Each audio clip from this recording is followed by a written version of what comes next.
She was my boss, confident, untouchable.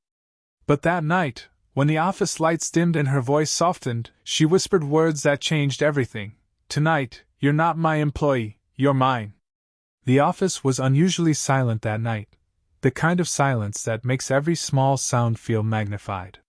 The hum of the printer, the faint clicking of the clock, the distant echo of a closing elevator door. I was the only one left on the floor, or so I thought. My laptop screen cast a soft glow across the desk, papers spread in organized chaos, coffee gone cold hours ago. I was halfway through revising the quarterly report when I heard the familiar click of heels on the polished tile. A steady, measured rhythm. I looked up, and there she was, Ms. Hartley, my boss. 40-something, always composed, always a step ahead of everyone else in the room. Tonight, though, something felt different. She wasn't carrying her usual stack of files, just a single folder tucked under her arm. Her coat draped over one shoulder, hair slightly undone as though the long day had loosened its hold on her. There was a trace of weariness in her expression, but also a calm kind of grace that made the empty office feel suddenly less cold. "You're still here?" she asked, her voice low but not unkind. "Just wanted to finish this section," I replied, sitting up straighter. "Didn't think anyone else was still around." She set the folder on my desk, her fingers brushing the edge of my hand by accident, or maybe not. The touch was brief but warm, and for a moment I forgot what I was about to say. "It's late," she murmured, glancing at my screen, then at me. "You've done more than enough for today." Her perfume lingered faintly, something subtle and elegant, the kind that doesn't announce itself but draws you in when you're close enough. It made the air between us feel strangely intimate for such an ordinary moment. "I don't mind," I said, a small smile tugging at the corner of my lips. "Sometimes it's easier to focus when everyone else is gone." She gave a quiet chuckle, rare from her, and shook her head. "I know the feeling." For a few seconds, we both stood in the hum of the after-hours office, either rushing to break the silence. I found myself noticing details I usually overlooked. The soft curve of her smile, the faint tiredness in her eyes, the way her fingers rested lightly on the desk as if anchoring herself there. "Come on," she said at last, her tone softening. "Let's lock up. There's a little cafe still open down the street. Coffee won't fix everything, but it might help us both feel human again." I hesitated only for a heartbeat, then nodded. "Sure. Let me just shut this down." As I packed my things, I felt the oddest flutter of awareness. This was the first time I'd ever been alone with her like this, outside the usual rhythm of meetings and memos. And for reasons I couldn't yet explain, the night suddenly felt like it was holding its breath. The cafe was nearly empty when we arrived, just the low hum of a distant espresso machine and the faint clinking of cups behind the counter. It wasn't the kind of place you linger in during the day, but at night, under the warm amber lights, it felt almost like a pause from the world. She held the door for me as we stepped inside, her coat slipping slightly off one shoulder. The winter air still clung to it, carrying that quiet chill that made the warmth of the cafe feel like a small relief. We chose a table by the window, the one with a flickering candle stub and a view of the rain-slick street outside. "2 cappuccinos," she told the barista without even asking what I wanted. It made me smile. She already remembered from our morning meetings.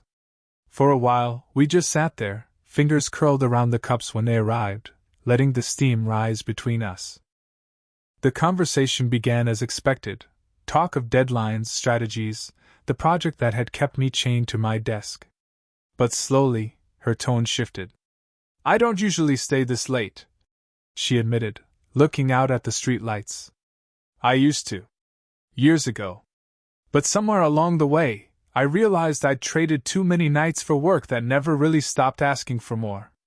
There was something in her voice, a softness I hadn't heard before. Not the polished authority she wore in the office, but something quieter. I found myself leaning in without meaning to, elbows on the table, listening not to a boss but to a woman who suddenly felt more real than her title ever had. "I think I get that," I said. "Sometimes it feels like we're just waiting to feel like it was worth it." She turned to me then, and for a moment her eyes caught mine, not with that usual assessing sharpness, but something warmer. Searching, almost. Under the table, our knees brushed, a light, accidental touch that neither of us hurried to move away from. It was small, simple, but in the quiet cafe, it felt like it echoed louder than it should have. She wrapped her hands around her cup again, nails tapping lightly against the porcelain. "You remind me of someone I used to be," she said softly. "Ambitious, restless. Always trying to prove something." I wanted to tell her I wasn't sure who I was trying to prove anything to anymore. Instead, I just nodded, letting her words settle. Outside, the rain had slowed to a drizzle, streetlights blurring into golden streaks on the glass. There was no urgency to leave. When the conversation finally paused, she glanced at her watch and smiled faintly. "It's late. Let me drive you home. No sense in both of us wandering the city at this hour." There was something in the way she said it, not quite an order, not quite a question. I agreed with a quiet, "All right," though part of me wondered if I just stepped into something I didn't fully understand yet.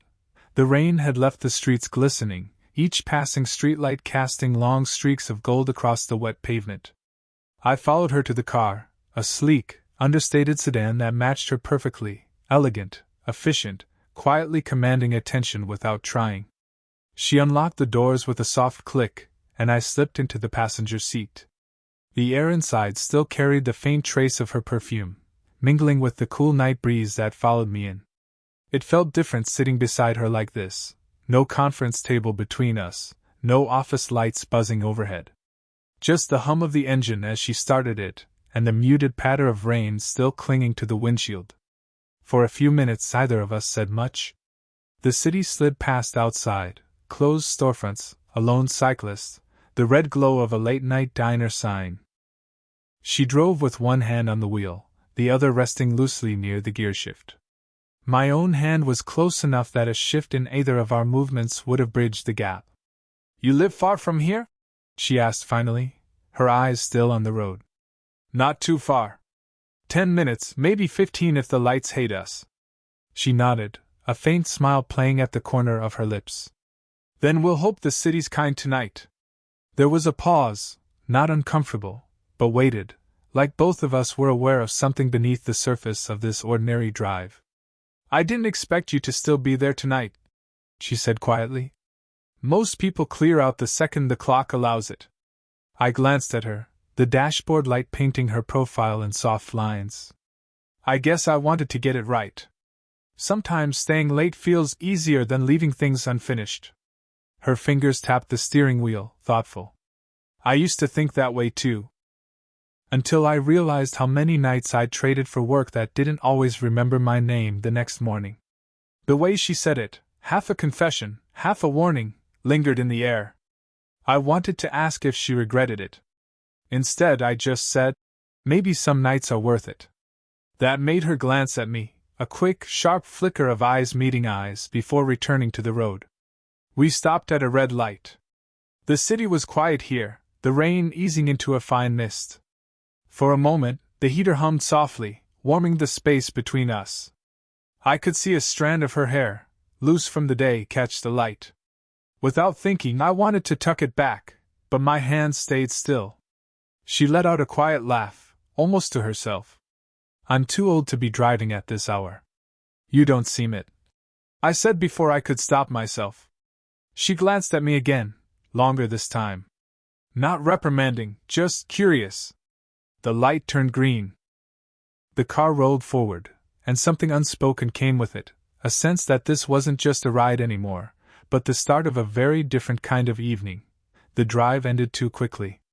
The streets grew quieter as we neared my neighborhood, smaller houses, dim street lamps, the soft rustle of trees shifting in the late-night breeze. She slowed near my building, the engine humming low before settling into a gentle stop. For a moment neither of us moved. The wipers made one last sweep across the glass and stilled. The world outside felt paused, rain still dripping from the awning, the faint glow of a porch light flickering across the sidewalk. "I'll walk you up," she said suddenly, unbuckling her seatbelt. It wasn't a question. Part of me wanted to protest, to keep this from crossing that invisible line between professional courtesy and something more personal, but the words never came. I just nodded, grabbed my bag, and stepped out into the cool air. She walked beside me, her coat pulled tight, her heels soft against the damp pavement. I caught a glimpse of her profile in the yellow porch light, the sharp line of her jaw, softened by the tiredness of the hour. "This is it," I said, stopping at the steps. She nodded, looking up at the modest building, then back at me. "Not bad," she murmured with a faint smile. We stood there, me with my keys in hand, her with her hands tucked under her coat sleeves. The breeze tugged lightly at her hair, brushing a loose strand across her cheek. "Cold?" I asked. "A little." Without thinking, I unwrapped my scarf and held it out to her. "Here." She hesitated, a small flicker of something in her eyes, surprise, maybe, or something deeper. "You don't have to, I know," I said. "But it's warmer on you than in my pocket." She let out a quiet breath, almost a laugh, and leaned forward slightly as I draped it around her neck. My fingers grazed her collarbone through the soft wool, the faint warmth of her skin beneath. For a second, just a second, the world shrank to that small point of contact, the scent of her perfume mingling with the cold night air. Her eyes met mine then, close enough for me to see the reflection of the porch light in them. There was a question there, or maybe a warning, but neither of us voiced it. "I should go," she said finally, her voice lower now. "Yeah," I murmured, though my hands still lingered near hers. She stepped back, adjusting the scarf slightly as if to busy her fingers. "Maybe tomorrow," she said. "We'll talk. Just us. Not about work."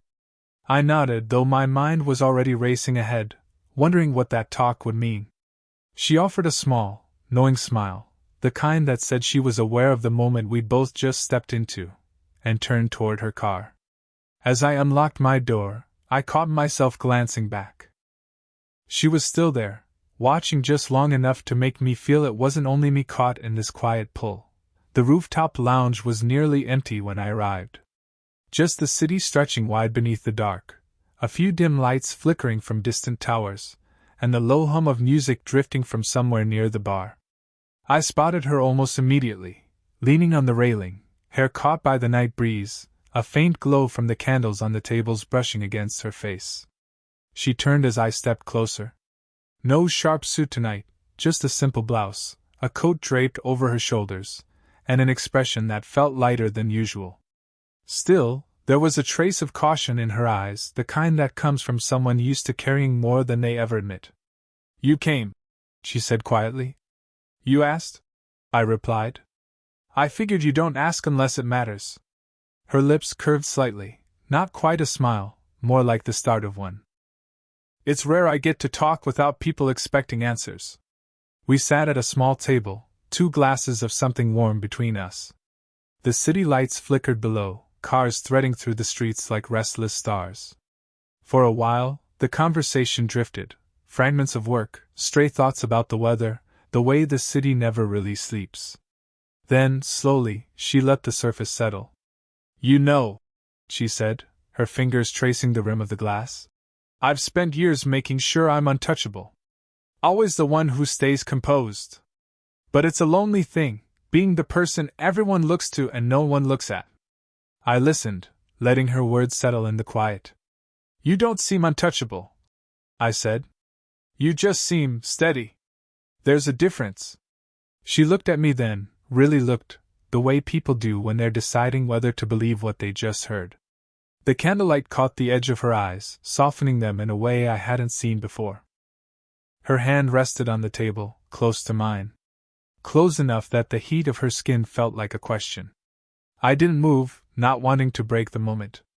After a long second, she closed the gap, her fingers brushing the back of my hand, settling there lightly.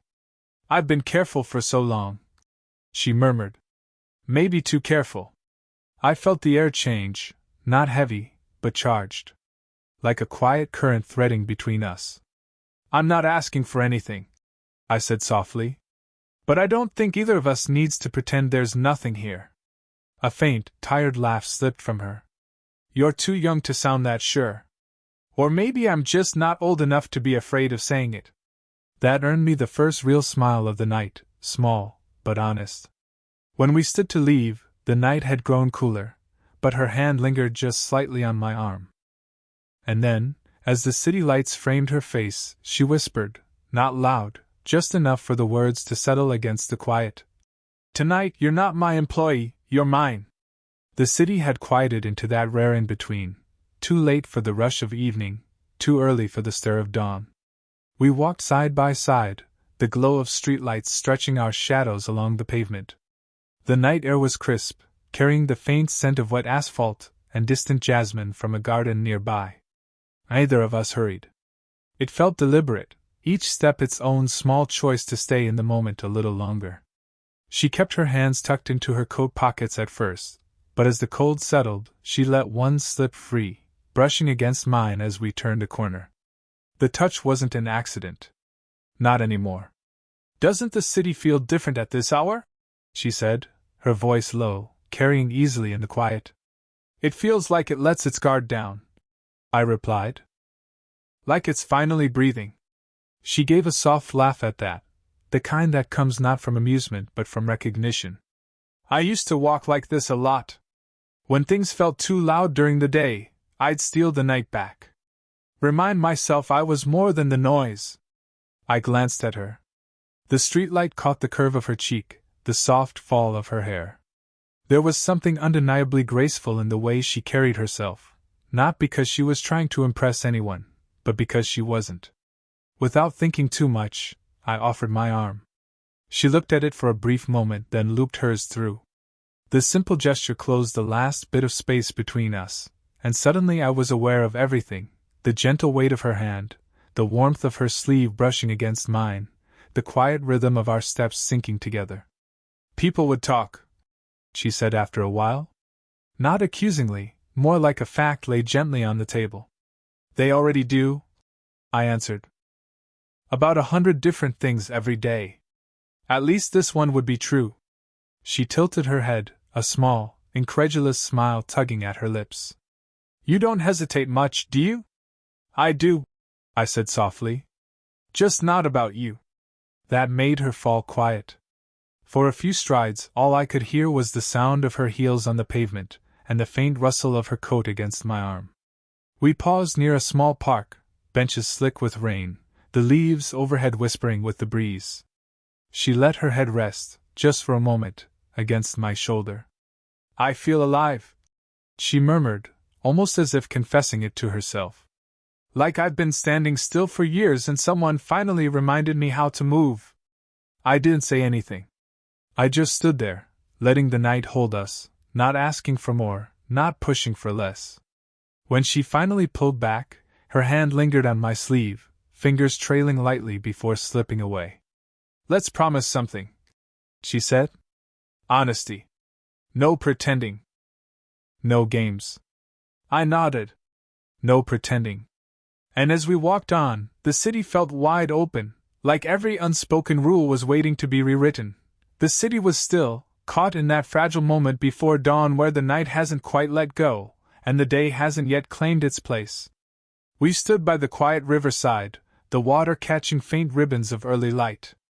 There was no rush anymore, no deadlines, no reason to pretend we hadn't crossed a line days in the making. She faced me with her hands in the pockets of her coat, shoulders relaxed in a way I rarely saw at the office. The air carried a chill, the kind that seeps into your breath, but not enough to drive us apart. If anything, it made the closeness feel warmer. I wasn't sure this would happen, she said softly, almost more to herself than to me. For years, I've convinced myself to stay untouchable. To keep everything clean and professional. Safer that way. I let her words linger. There was no need to answer quickly. Safe doesn't always mean alive, I said finally. Her gaze found mine, steady now, no flicker of hesitation, no veil of authority. Just her. A woman who had led, and given, and held herself together for so long she'd forgotten how to let someone else hold her. She stepped closer, slow enough for me to feel the decision in it. Her hands slipped from her coat pockets, and one of them came up, tentative at first, to rest against my jaw. The touch was light, her thumb tracing the line just beneath my cheekbone. Warm, deliberate. I felt my breath catch. Not because it was sudden, but because it wasn't. It was the kind of moment that arrives only when both people stop looking for an excuse to stop. You've made me feel. She paused, searching for the word. Younger.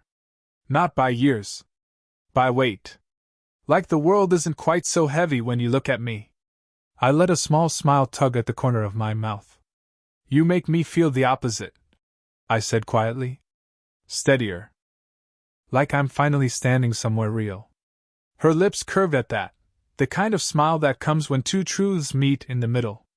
I wrapped my arms gently around her waist, not pulling, just holding, enough to feel the subtle rise and fall of her breath, the steady heartbeat pressed lightly to my chest. She didn't flinch, didn't draw away. Instead, she let her forehead rest against mine, eyes closing for a brief, still moment that said more than words ever could. When she finally spoke again, it was with a quiet certainty. This doesn't have to be loud. Or rushed. Or anything more than what it is right now. I nodded. Then let's start with this. We stayed there a while longer, just standing, her fingers brushing lightly against my coat sleeve, my hand resting at the small of her back. The city slowly began to stir in the distance, but here, in this pocket of quiet, it felt like we had time. And as we finally turned to walk back, side by side, there was no tension left, only a sense of something beginning, not with a spark, but with a warmth steady enough to last.